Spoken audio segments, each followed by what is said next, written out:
para sa lahat ng mga anak, sa lahat ng kabataan na nandito sa mundo.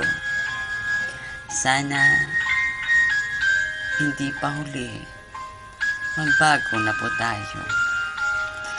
Mahalin ang ating mga magulang, lalong-lalo na ang ating mga ina o nanay sa tahanan.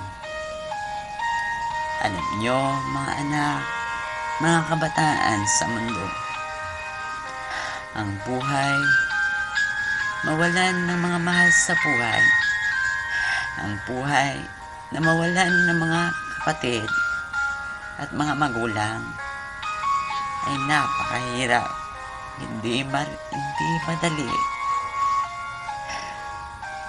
Minsan,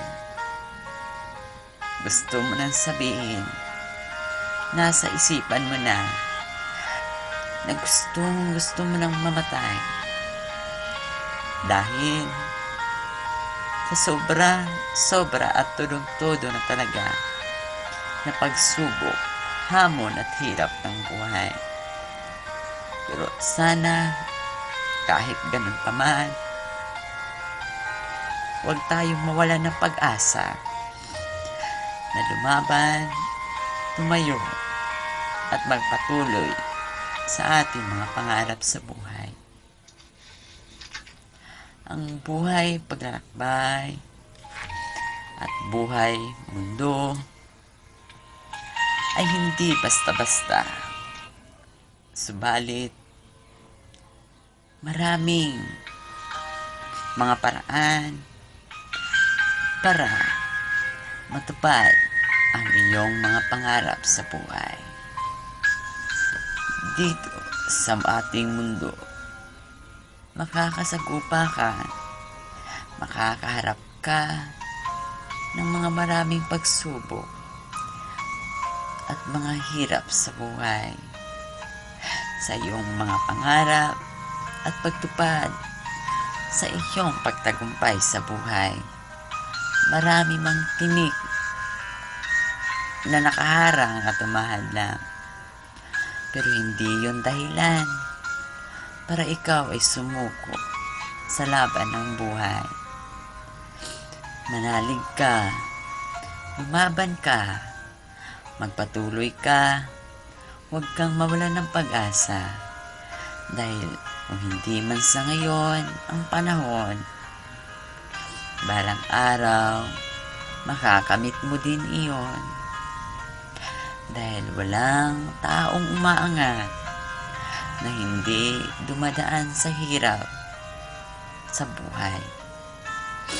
At lagi mo lang tandaan, lahat ng pagtitiis ay balang araw may kapalit na tamis.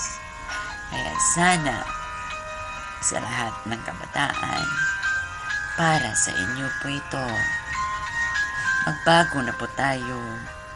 Huwag nang magpabadlong-pabadlong sa ating mga magulang. Please naman kayo, maawa naman tayo sa mga magulang natin.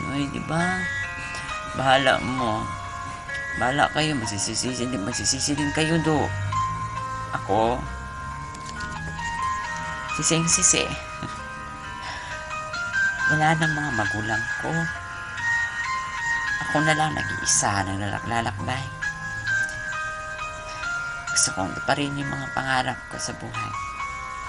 Marami akong pangarap. At isa na doon ang pagiging host at saka newscaster. Diba? Kaya sana, huwag na kayong magbugoy-bugoy. Magpakabait na sa mga magulang. Laging sumunod. Laging isa utak. Lagi isa utak.